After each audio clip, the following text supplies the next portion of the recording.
Your poodle already knows more than you think it does. That's the problem.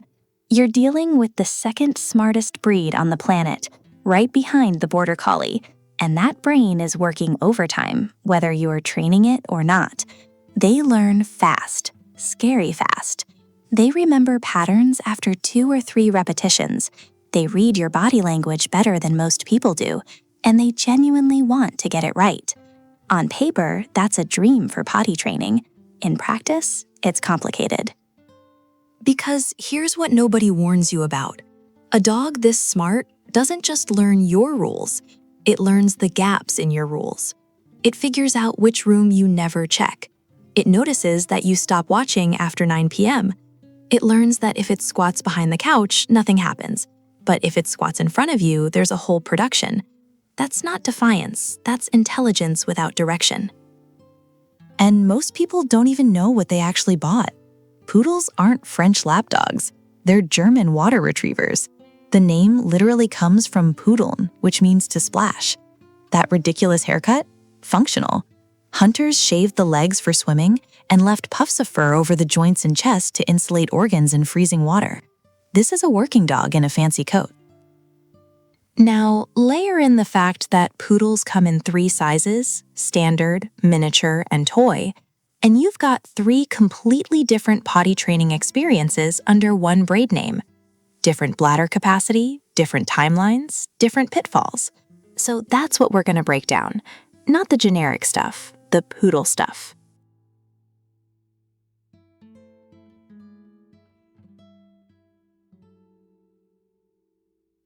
Poodles will tell you when they need to go. I mean that literally. Most breeds give you some version of the standard signs, the sniffing, the circling, the restless pacing. Your poodle will do all of that, but give it a few weeks and something kind of remarkable happens. They start inventing their own signals.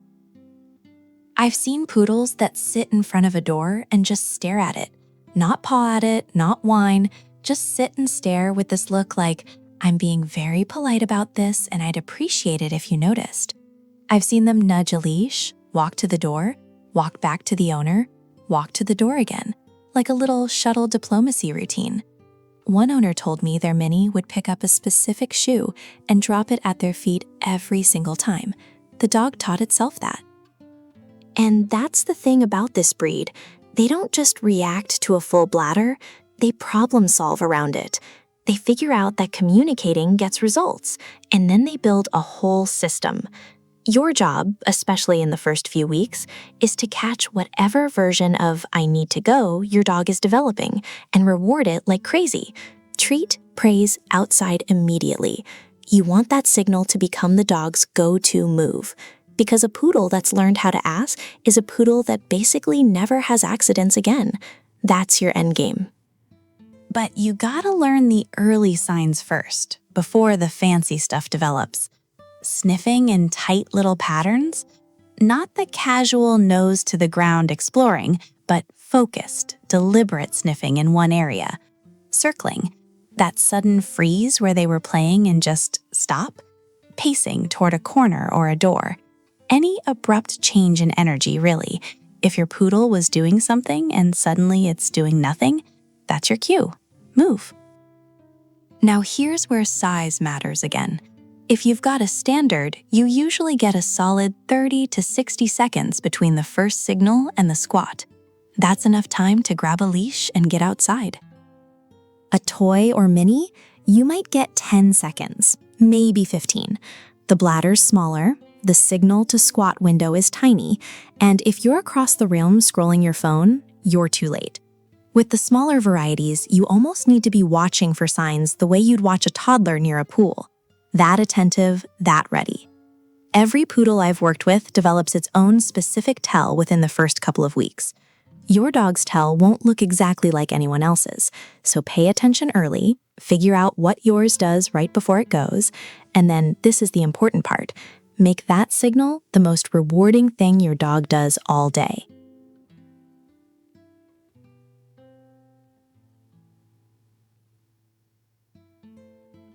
4 to 6 months for a poodle you can mostly trust. 8 to 12 before you stop holding your breath every time you leave the room. That's the honest range. Now, poodles are sharp. You already know that. And yeah, that intelligence does help. A well-trained poodle can start clicking faster than a lot of breeds, connecting the dots between outside and reward in ways that genuinely impress you. But here's the part people skip over.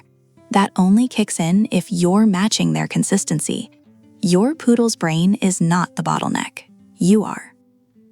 And if you've got a toy or a mini, I need you to hear this part. They're not slower learners than standards. They're working with a bladder the size of a walnut. Physically, mechanically, they cannot hold it as long. A standard puppy at 4 months might give you 2, maybe 3 hours. A toy at 4 months, you're lucky to get 1. That's not a training failure, that's plumbing. So if your toy poodle is having more accidents than your friend's standard, it's not because your dog is dumber, it's because your dog is smaller. Adjust your expectations or you'll drive yourself crazy. One more thing. Somewhere around month 3 or 4, your poodle's going to regress. They'll have a week where it feels like all the progress just evaporated. A new person in the house, a schedule shift, you rearrange the furniture. Poodles notice everything, and disruption rattles them. Don't spiral. Just go back to basics.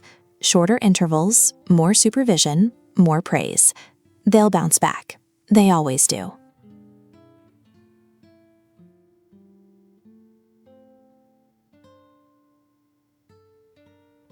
Okay, pay attention to this one. If you've got a poodle, especially a toy or mini, this section might explain half the accidents you've been losing your mind over. Because here's what I need you to understand before anything else. Submissive urination and excitement urination are involuntary. Your dog is not choosing to do this.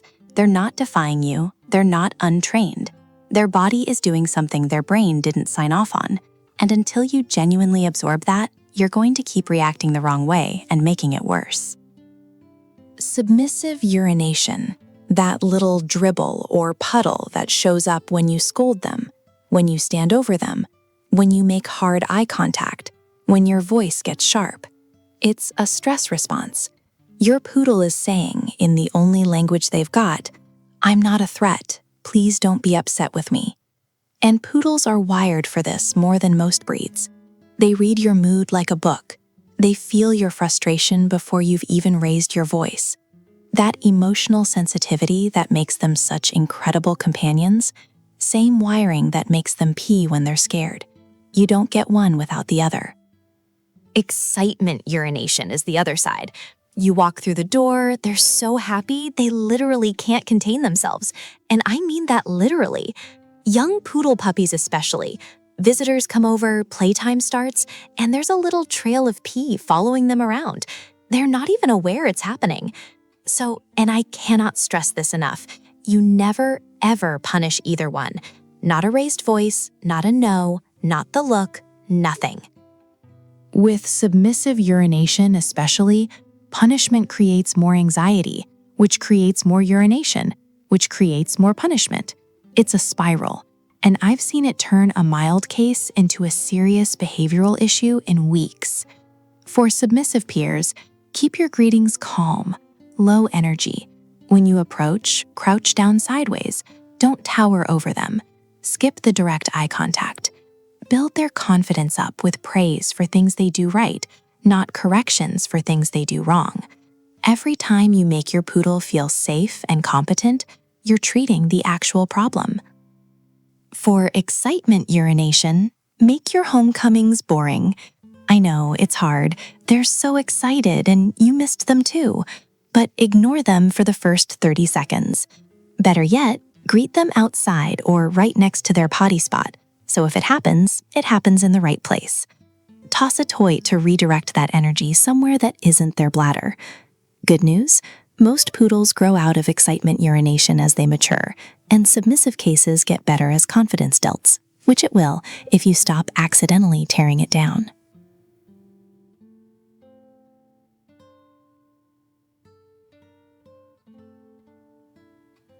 A crate is one of the best potty training tools you've got, period. The AKC backs it, the Humane Society backs it. Most breeders and vets I know recommend it, and for good reason. Dogs don't want to soil where they sleep. It's instinct. A properly sized crate turns that instinct into your biggest advantage. But with a poodle, how you introduce the crate matters way more than whether you use one. This breed bonds hard, and they're prone to separation anxiety. So if you shove your poodle into a crate, shut the door, and walk away on day one, you're not crate training. You're creating a problem that'll take months to undo. Slow and positive.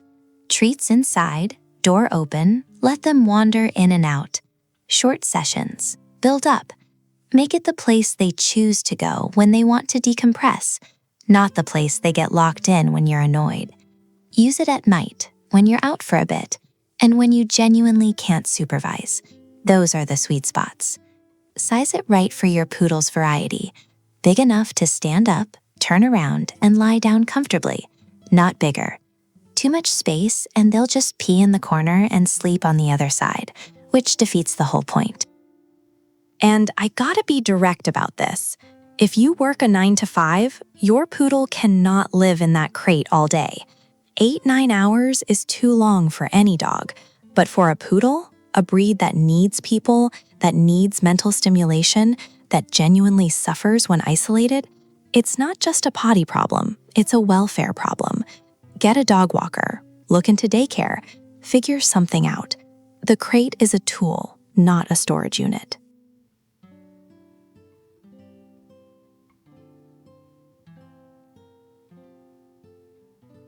You say poodle, I say which one, because that answer changes everything about how we're doing this. 3 sizes, 3 bladders, 3 completely different timelines. And I cannot tell you how many owners come to me frustrated because they read some generic poodle potty guide online and it just didn't work. 9 times out of 10, they were following advice meant for the wrong size. So let's get this straight. Your standard poodle, big dog, big bladder, most forgiving of the 3. They can hold it longer between trips, they can make it through the night sooner, and their brain is already working in your favor because poodles are scary fast at connecting cause and effect. A standard on a decent routine, you're looking at weeks, not months, before things start clicking. They're the easy mode of poodle potty training. I mean, easy is relative, you still gotta show up, but the physics are on your side. Your miniature sits in the middle. Smaller tank, more frequent fill-ups. You're not getting the luxury of 3-hour gaps between trips, especially early on, but they've got enough capacity that you're not losing your mind either. Solid middle ground, trainable on a tighter schedule without it taking over your life. Now, your toy poodle, this is where people struggle, and I need you to hear this. It's not because your toy is dumb. Toys are every bit as sharp as standards. The problem is plumbing. That bladder is tiny. We're talking you blink and it's full. They need out constantly. You need to read their signals faster, and accidents are gonna happen more, for longer before it sticks. That's not failure. That's a 4-pound dog with a 4-pound bladder doing exactly what biology allows. And here's the thing nobody warns you about. Toys and minis feel weather. Cold rain, wind, a wet yard. Your toy poodle will plant all 4 feet at the door and look at you like you've lost your mind. That's real. That's a training factor. We'll talk about what to do with that in a minute. But right now, just be honest with yourself about which dog you've got. Stop comparing your toy's week 6 to someone's standard at week 3. Different dogs, different bladders, different timeline. Start there.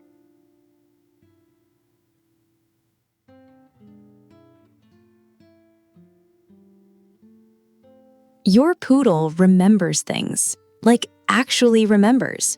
You take them out at 7 a.m. 3 days in a row. By day 4, they're sitting at the door at 6:58. That memory is your biggest weapon here, but only if you give it something consistent to latch onto.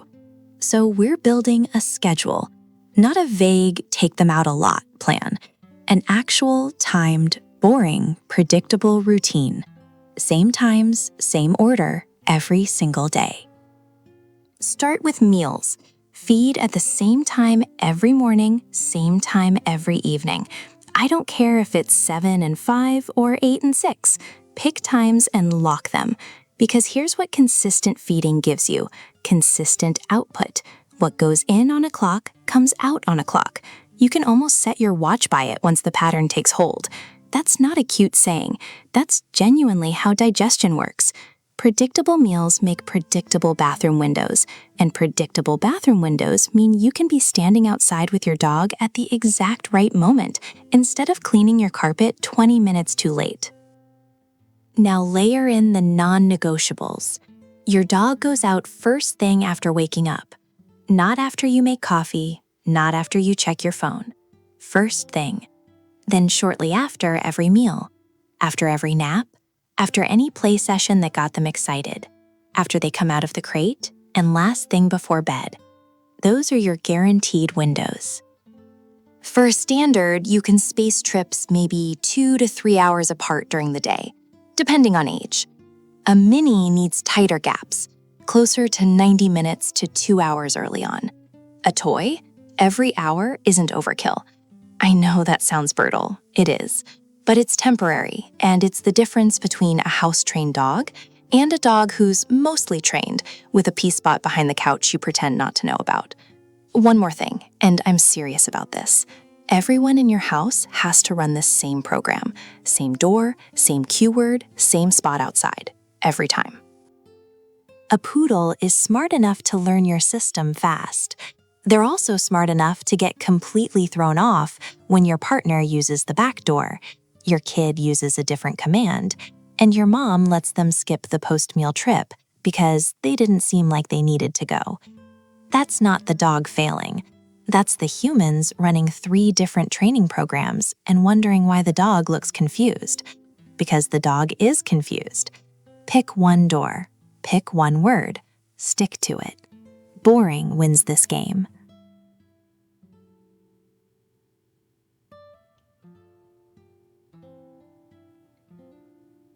Okay, this one depends entirely on which poodle you've got.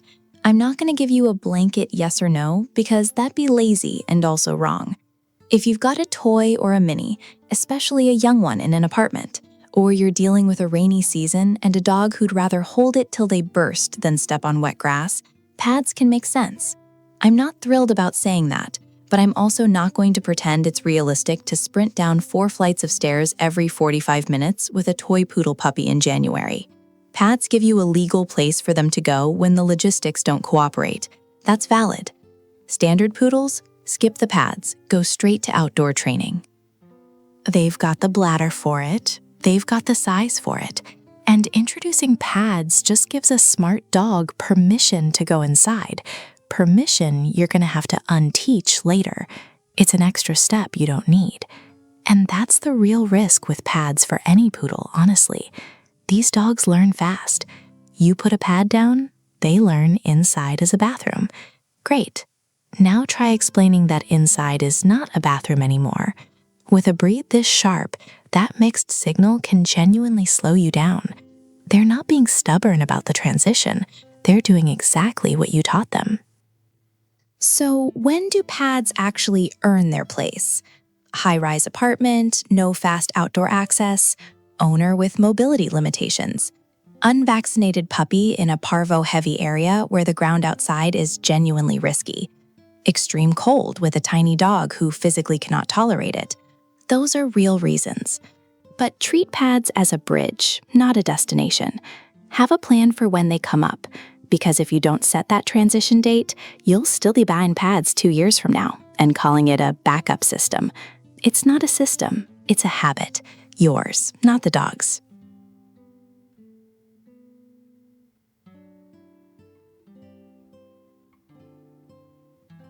The word poodle comes from the German Pudeln, to splash in water. That's what this dog was built for. Not the show ring, not the grooming salon, not sitting on a velvet pillow looking fabulous. Your poodle's ancestors were dragging ducks out of freezing German lakes for hunters who needed a dog that could think, swim, and work all day without quitting. The whole French Poodle thing, that came later. France adopted the breed, made it the national dog, dressed it up, but the bones of this animal are working retriever. Don't forget that. And that ridiculous haircut, the continental clip, the pom-poms, all of it, that wasn't some stylist's idea. Hunters shaved the legs and torso so the coat wouldn't drag in the water. The puffs stayed over the joints, the chest, the kidneys, insulation where it mattered. Function, not fashion. The fact that it looks absurd to modern eyes is honestly kind of beside the point. Now, here's where this matters for you, standing in your kitchen with paper towels at 6 a.m. Your poodle is, and I don't say this lightly, one of the smartest dogs on the planet. Most rankings put them second only to the border collie. That brain is your biggest advantage in potty training.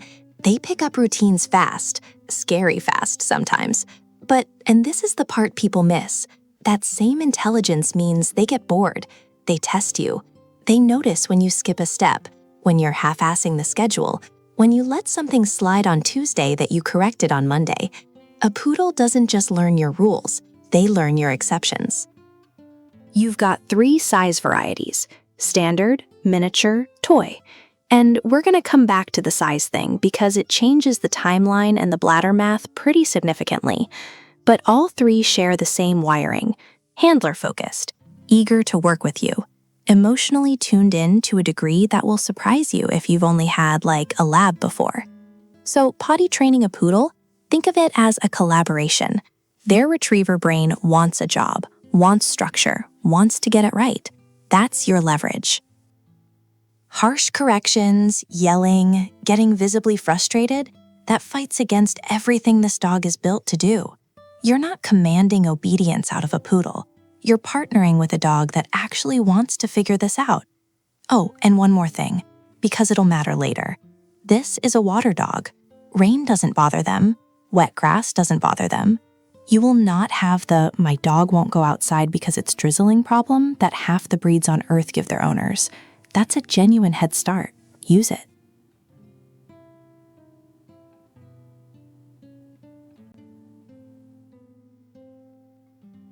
Your poodle just peed on the rug, and you're standing there with that look on your face. I know the look. Everybody gets the look. Okay, if you catch them mid-squat, midstream, actively going, you interrupt. Calm, sharp, neutral. Not screaming, not clapping like you're scaring off a bear. Just enough to pause the action. Then you pick them up or guide them straight to the spot. Outside, the pad, wherever your designated bathroom is. And if they finish there, you reward. Treat, praise, the whole thing. That's it. That's the protocol. Now, if you walk into a room and find a puddle that's already cold, you missed it. It's done. Clean it up and move on. I cannot stress this enough with a poodle. Do not punish after the fact. Don't yell, don't drag them over to it, and for the love of God, do not rub their nose in it.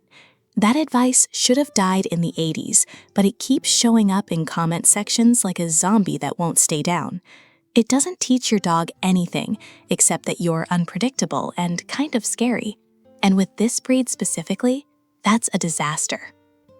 Poodles read you. I mean, they really read you. Your tone, your posture, the tension in your shoulders when you're annoyed, an over-sharp voice, a flash of real frustration, and you know what happens? They don't stop having accidents. They start hiding them. Behind the couch, under the bed, in the closet. They're not being sneaky because they're bad dogs. They're being sneaky because you made the bathroom a source of stress, and their very smart brain figured out the safest move is to go where you can't see them do it. That's the opposite of what you want. So, tone control. I'm serious about this. More serious than almost anything else in this video. Your poodle is not being spiteful. They're not getting revenge because you left for 2 hours. They don't think like that. No dog does. But people really project it onto poodles because the breed looks so knowing, so almost human sometimes. It's not spite. It's a gap in the routine. Which brings me to the real move. Every accident is data. When did it happen? How long since the last break? Were they sniffing and circling and you missed it because you were on your phone? Be honest. The smart poodle owner doesn't blame the dog. They debug the schedule.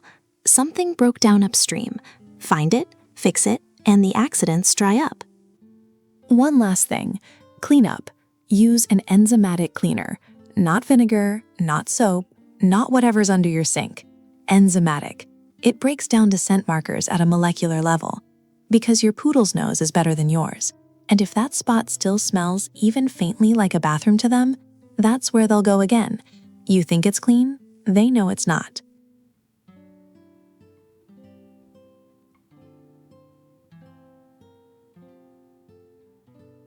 Cut food and water about 90 minutes before bed. 2 hours if you can swing it. You're not starving your dog. You're just not filling the tank right before lights out. Makes a huge difference, especially with minis and toys whose bladders are like comically small. Now, the crate. I'm gonna be direct. Use one. Poodles actually do well with crate sleeping. They're den dogs at heart. They like having a defined space that's theirs, and a properly sized crate, just big enough to stand up and turn around in, taps into that instinct to keep their sleeping area clean. Too big, and they'll pee in the corner and sleep on the other side. Too small, and you've got a different problem. Get the fit right. Here's where size matters overnight. If you've got a standard puppy, you're probably looking at sleeping through the night sooner than you'd expect. Their bladder capacity is just more. But a toy or mini puppy, you're getting up. Probably once, maybe twice for the first few weeks. That's the deal. Set an alarm, don't wait for crying. And when you do that middle of the night trip, boring. I mean painfully boring. Dim light, no talking beyond the potty cue, straight outside, straight back to the crate. No eye contact party. No, oh, you're so cute at 3 a.m. Because your poodle, and I promise you this, will absolutely decide that nighttime outings are a social event if you give them even a crack of daylight. They're smart enough to train you into it. Don't let them.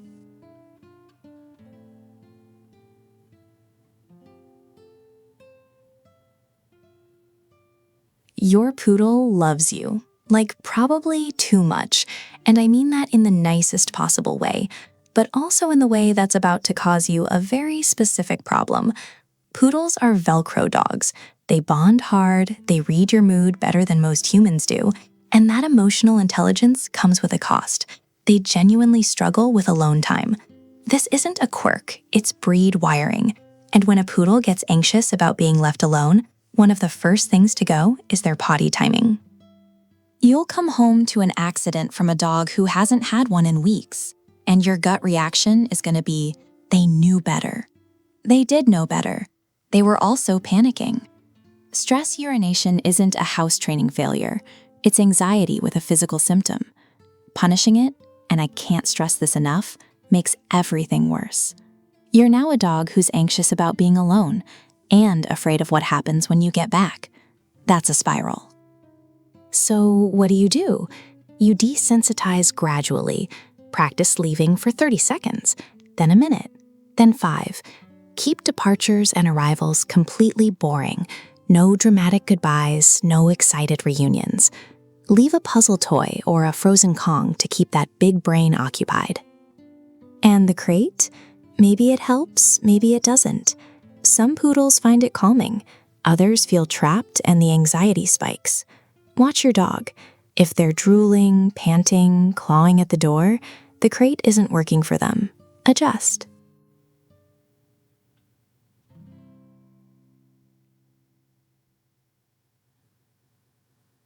Pick a phrase, one phrase. Go potty, hurry up, do your business. Doesn't matter which, just pick it and stick with it. Poodles pick up vocabulary scary fast, which is great, but it also means they notice when the words change. So if you say go potty and your partner says go pee, say it calmly while they're actively going. Not before, not as a command to start, while they're doing it. You're labeling the behavior so they map the word to the action. Everyone in the house, same word, every single time.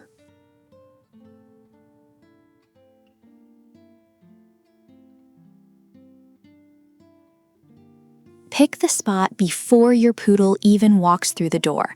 I'm serious. Before the breeder handoff, before the car ride home, before the cute Instagram post. You should already know exactly where that dog's gonna go. Because the second those paws hit your floor, the clock starts.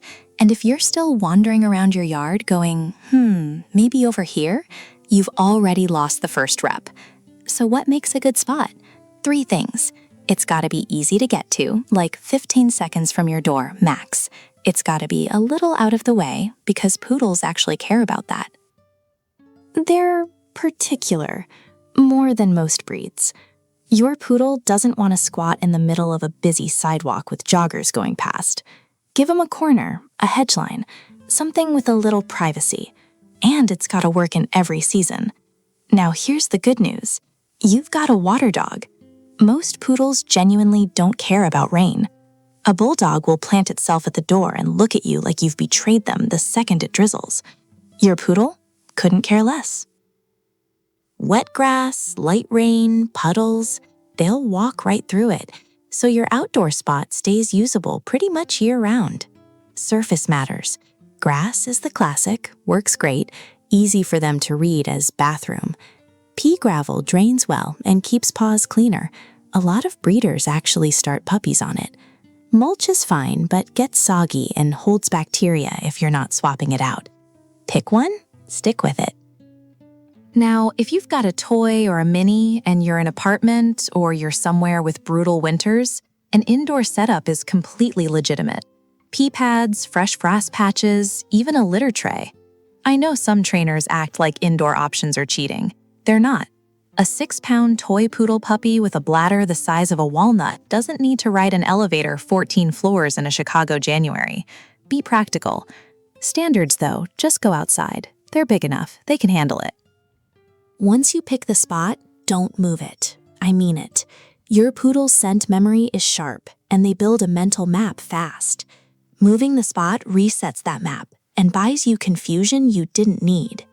One trick that really works. Clean every accident inside with an enzymatic cleaner, but leave the designated spot alone. Let that smell build just a little. You want the only bathroom scent in your dog's world to be the one place you actually want them to go.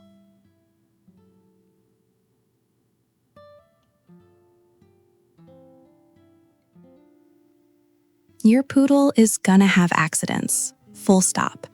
I don't care how smart they are. I don't care if the breeder told you they were practically trained already. I don't care if they got it right the first 3 times and you thought you'd won the lottery. They're going to pee on your floor, probably more than once. And here's what I need you to hear. It's not on purpose. Your puppy isn't mad at you. They're not getting back at you for leaving them in the crate. They're not making a statement. They're a baby animal with a bladder that barely works yet. That's it. That's the whole explanation, like 90% of the time. The real reasons are boring. They're still learning where the spot is. And learning for a puppy means dozens and dozens of successful reps before it sticks, not 2 good mornings in a row. Their bladder is physically immature. Or the routine got disrupted. You slept in, you had guests over, you moved feeding time. Any wobble in the schedule and a young dog loses the thread. But here's where poodles specifically mess people up. Blind size tracks to body size, and this breed comes in 3 very different packages. A standard poodle puppy at, say, 4 months can probably hold it 3 to 4 hours during the day. That's manageable. A toy poodle puppy the same age, you're looking at maybe 2 hours, maybe less. Their bladders are tiny. I mean, genuinely, physically small. The old rule of thumb, age in months plus 1 equals hours they can hold, that works okay for standards, but you gotta shave time off for the toys and minis. I've seen toy poodle owners set a timer for 3 hours and come back to a puddle every single time, wondering what went wrong. Nothing went wrong. You just asked too much of a very small bladder. One thing to watch for, if your poodle's been solid for a while and then suddenly starts having accidents again, and nothing in the routine changed, see your vet. Urinary tract infections are more common in small breeds than people realize, and a UTI will blow up even great training. Don't chalk it up to a regression without rolling out the medical stuff first. And look, I get it. You bought a poodle partly because everyone told you they're one of the smartest breeds out there, and they are. But smart doesn't mean their body's ahead of schedule. Owners of smart breeds consistently, and I mean consistently, expect too much too fast. They see that quick eye contact, that eager to please look, and they think the dog knows better. The dog doesn't know better. The dog is 8 weeks old with an underdeveloped bladder and a brain that's still wiring itself together. Lower the bar for the first month. You'll both be happier.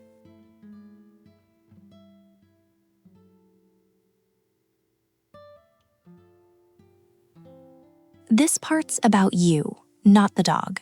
You. Patience and consistency sound like greeting card advice, I know. But with a poodle specifically, consistency isn't just helpful, it's the whole game. This breed mirrors you. Tight routine, same door, same spot, same word, same praise. They'll lock in faster than almost any breed I've worked with. But the flip side is real too. If you're inconsistent, if Tuesday's rules don't match Wednesday's, your poodle picks up on that just as fast. And now you've got a confused dog who's smart enough to notice you keep changing the answers. Get everyone in the house on the same page. Same command word, same door, same response to accidents. If one person's scooping the puppy up and rushing outside, and someone else is just pointing at a pee pad and shrugging, you're training chaos. Expect setbacks. They're normal. And when your dog gets it right, and I mean even a little bit right, make a thing of it. Poodles eat that up. Praise lands with this breed. Use it.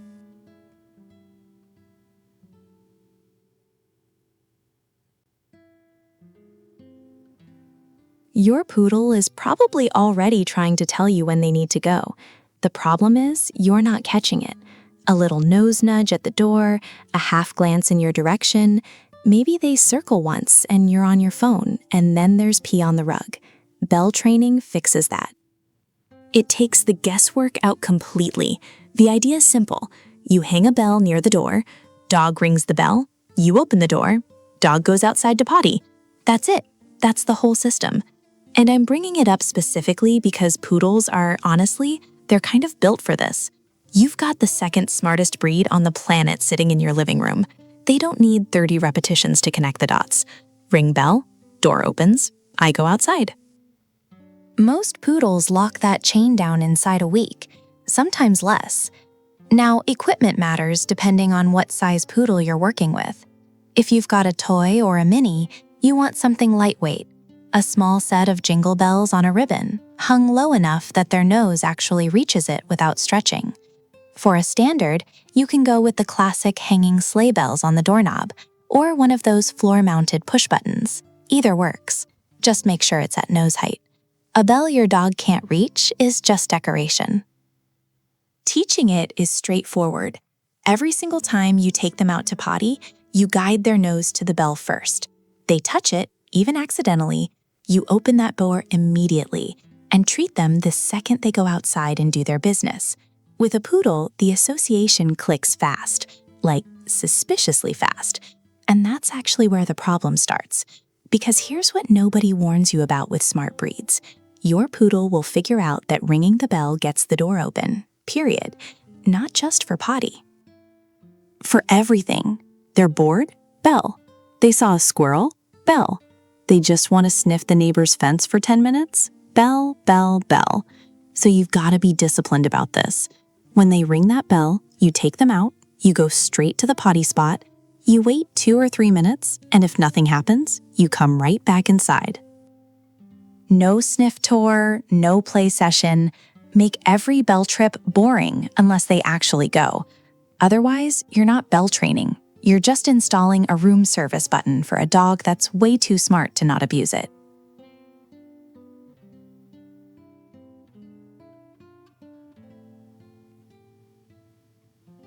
I'm gonna say something that shouldn't be controversial, but somehow still is.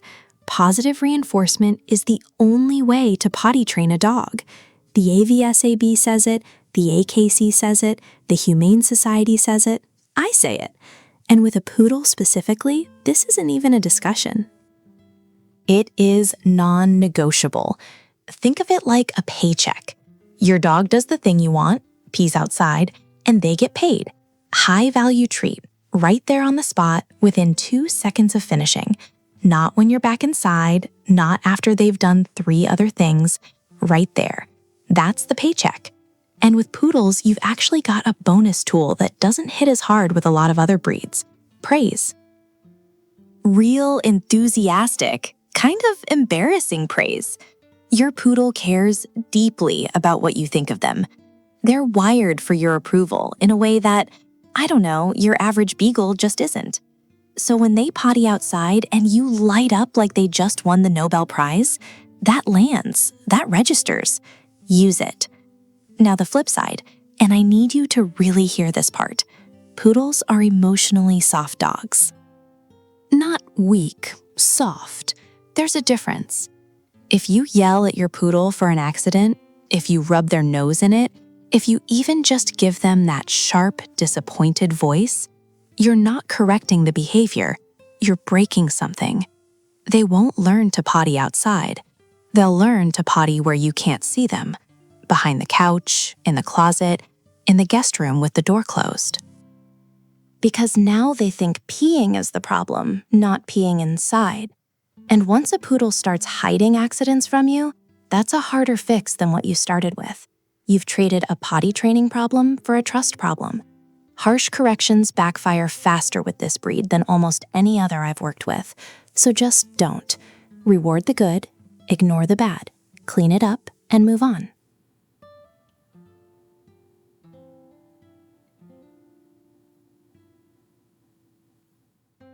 Your poodle was doing great, like genuinely great. 2 weeks straight, no accidents. You're bragging to your friends about it. And then Tuesday morning, there's a puddle in the hallway, and you're standing there in your socks thinking, what happened? Nothing happened, or everything happened. That's regression.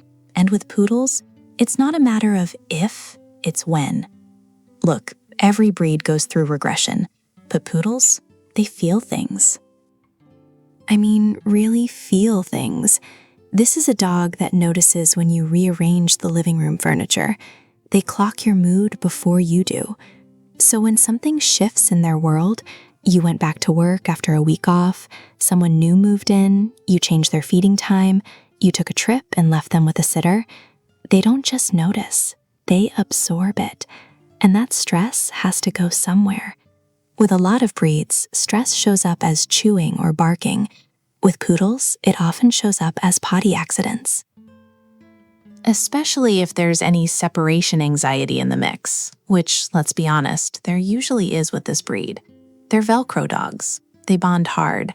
And when that bond gets disrupted, even temporarily, their whole routine can fall apart.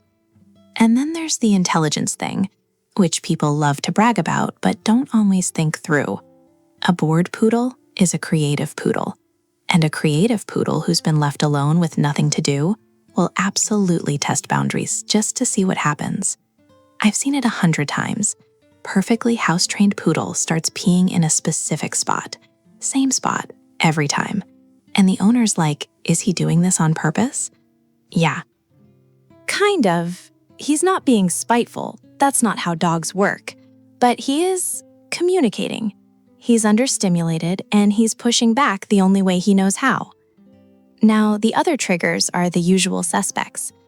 Adolescence, somewhere around 6 to 10 months, your puppy's brain basically reboots, and half of what they learned goes out the window. Too much freedom too soon, which is the big one. You gave them run of the house because they had a good week, and now they're treating the guest bedroom like a bathroom. Old stains you thought you cleaned, but didn't. Not well enough anyway. Your poodle's nose is better than your carpet cleaner. And medical stuff. UTIs, digestive issues, anything that makes them physically unable to hold it. So before you do anything else, vet visit. Rule out the medical. I can't tell you how many owners I see who spend 3 weeks retraining a dog that has a bladder infection. Get the all clear first, and be honest with yourself about consistency. Are you still taking them out on the same schedule? Still rewarding every outdoor success? Or did you get comfortable and start skipping steps? Because poodles are smart enough to learn the rules fast, but they're also smart enough to notice when you stop enforcing them. Recovery plan is simple. Not easy, but simple. Go back to basics. Pretend they're 12 weeks old again. More supervision, fewer rooms, leash in the house if you need to. Reward every single outdoor potty like it's the greatest achievement of their life. Clean every indoor accident with an enzymatic cleaner. Not the regular stuff, not vinegar, enzymatic. Because if they can still smell it, it's still a toilet to them. And here's the part that's specific to your poodle. Reduce the stressors. Whatever changed, stabilize it. Get back to a predictable routine. Same walk times, same feeding times, same bedtime. Poodles thrive on structure. Not rigid military structure, but predictability. They want to know what's coming next. When they feel secure, the accidents stop. This phase is temporary. Few days if you catch it early and respond well, couple weeks if things got messy, but it ends. You're not starting over. You're just reminding them, and honestly, reminding yourself what the expectations are.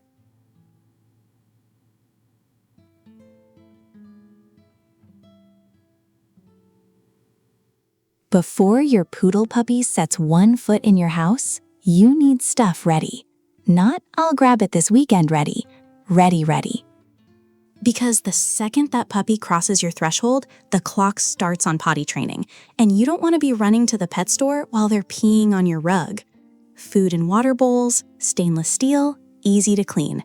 Quality puppy food, appropriate for their size, because a standard poodle puppy and a toy poodle puppy are not eating the same volume, and honestly, sometimes not even the same formula. A crate, and get this right, size it for the variety you've got. A standard poodle crate and a toy poodle crate are completely different animals, so to speak. Too big and they'll pee in one corner and sleep in the other. You want just enough room to stand, turn around, lie down. Most crates come with a divider. Use it, adjust as they grow. Collar or harness, leash, ID tag. Day 1, non-negotiable. Toys, yes, but specifically puzzle toys and enrichment feeders. Your poodle's brain is hungry. If you don't give it a job, it'll invent one, and you won't like what it picks. A Kong, a snuffle mat, a treat puzzle, these aren't luxuries, they're equipment. Puppy-proof the space before they arrive. Electrical cords tucked away or covered. Toxic plants, gone. And Google your plants, because half the ones people think are fine aren't. Cleaning chemicals, medications, anything chewable and dangerous, locked up or moved high. Fencing, check it. Walk the perimeter. If there's a gap a poodle puppy can squeeze through, they will find it. Especially minis and toys. They're smaller than you think. Set up a designated puppy zone with baby gates. They don't get the whole house, not yet. And pick your outdoor potty spot now, before they arrive. Same spot every time, that's the whole point. Write out a first week schedule. Feeding times, potty times, play sessions, nap times. Stick it on the fridge. And plan for early socialization and basic obedience. Poodles genuinely love training sessions. It's not a chore for them, it's the highlight of their day. Puppy classes are worth every penny with this breed. One more thing, start gentle handling and grooming early. Poodles are a high-maintenance coat breed, and if you don't get them comfortable with being touched, brushed, and fussed over as puppies, you're setting yourself up for a lifetime of grooming battles. Touch their paws, their ears, their mouth. Make it normal. Make it boring. You'll thank yourself later.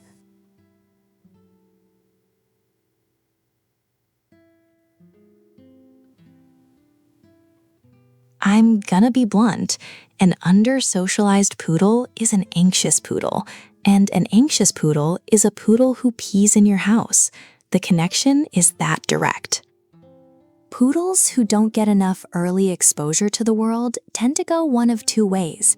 They get timid and spooky around anything unfamiliar, or they get reactive and wound up. Either way, the stress response hits their bladder. I see it constantly. Owner says he was fully house trained and then we had guests over and he peed on the floor. That's not a potty training failure. That's a socialization failure showing up months later. So during that critical window, roughly the first 14 to 16 weeks, you expose them to everything. Different people, different dogs, safely. Other pets, if you've got them. Sounds. Vacuum, doorbell, traffic, thunderstorms on a speaker if you need to. Surfaces, textures, environments. Carry them places before they're fully vaccinated if you have to. Just keep them off the ground where unknown dogs have been. And I mean controlled exposure. Not the dog park, not yet. Uncontrolled chaos with strange dogs isn't socialization, it's a trauma risk. Puppy classes with vaccinated dogs, playdates with known healthy dogs, calm introductions, that's what you're after. Keep it positive, keep it short, and let your poodle set the pace. They're naturally perceptive dogs. They'll warm up, but you gotta give them the chance.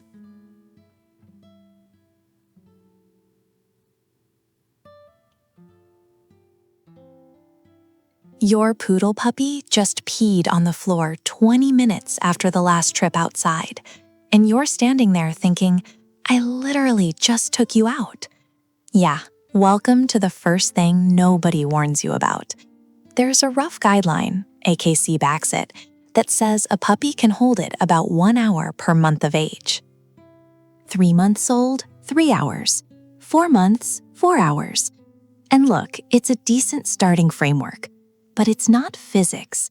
It's a rough average, and you should always err on the side of more trips, not fewer.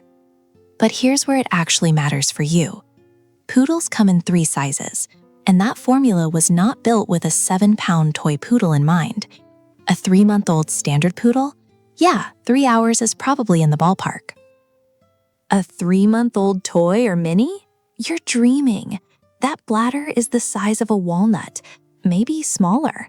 I've seen toy poodle puppies who genuinely needed to go out every 30 to 45 minutes during active hours at that age. The month-to-hour thing overstates their capacity pretty dramatically in those early months.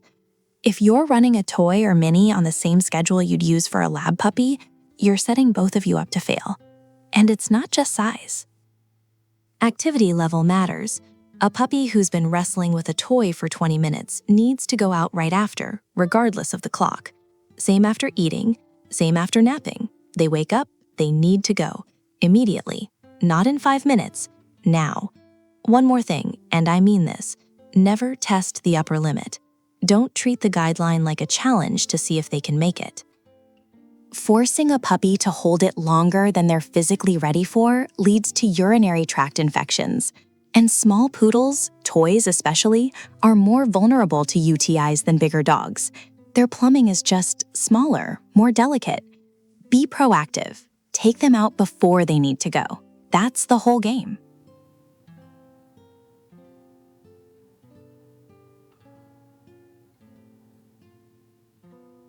You cleaned it up. I believe you. Grabbed the paper towels, sprayed some all-purpose cleaner, maybe hit it with a little vinegar and water because somebody on the internet said that works. Floor looks fine, smells fine to you, and then your poodle walks right back to the same spot and squats again because to her nose, you didn't clean anything. Dogs detect urine residue at concentrations you can't even imagine. The protein markers, the ammonia compounds, regular household cleaners don't break those down. They mask them. To you, the spot smells like lemon pledge. To your dog, it smells like a bathroom with a lemon air freshener in it. Still a bathroom. You need an enzymatic cleaner, specifically formulated for pet urine.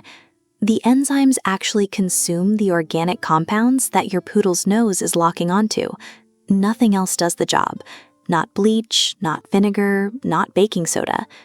And here's the thing about poodles specifically. This should actually be working in your favor. Poodles are one of the most naturally fastidious breeds out there. They genuinely dislike soiling their own space. That instinct is a gift, but it only works if the space is actually clean. One missed spot, one old accident you thought you handled but didn't, and that precise, ridiculous nose tells her, oh, this is where we go now. Her memory for locations is sharp too. She's not randomly picking that corner. She remembers it. So the cleanup isn't a chore you're doing for your floors. It's communication. A properly cleaned home tells your poodle's brain exactly what she already wants to believe. This isn't a bathroom. A half-cleaned home tells her the opposite, and she'll trust her nose over your intentions every single time.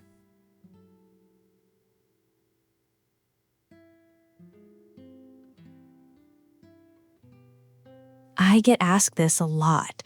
Like, she learned sit in 2 days. She figured out the bell on the door in a week. Why is she still peeing on the rug? And I get the frustration. I do. But potty training isn't a trick. It's not a cue-response behavior you can shape in 5 sessions with a clicker and some treats. Think about what you're actually asking. You're asking a nonverbal animal to understand a rule that doesn't exist in nature. No dog is born knowing that inside is off limits and outside is the right spot. That's entirely a human concept. You're fighting biology. When a puppy feels the urge, their body says, go now. There's no built-in pause button, especially not at 8, 10, 12 weeks old. The muscle control isn't there. The neurological wiring isn't fully developed. And if you've got a toy or mini poodle, you're dealing with a tiny bladder on top of all that. The margin for error is basically non-existent in those early months. It demands constant supervision. Constant. Not, I'll keep an eye on her while I'm on my phone. Actual eyes on the puppy vigilance, because you need to catch the signal before the squat happens. You need enzymatic cleaning every single time, no exceptions. You need a schedule that you follow like it's medication. And then there's the poodle trap. This is the one that gets people. Your poodle is smart, genuinely, unusually smart, and that reputation makes owners lazy. I see it constantly. Oh, she'll figure it out. So they get loose on the schedule. They skip the midnight trip because she seemed fine. They give her too much freedom too early because she's been good for 3 days. Intelligence speeds up learning, absolutely. But it does not override bladder capacity. It does not override biology. And this is the part people miss. Poodles are sensitive. Really sensitive. You get frustrated, you react wrong, you overcorrect one accident with too much emotion, and you don't just stall progress, you reverse it. A less perceptive breed might shake it off. Your poodle won't. She'll remember how that moment felt, and it'll make the next week harder, not easier.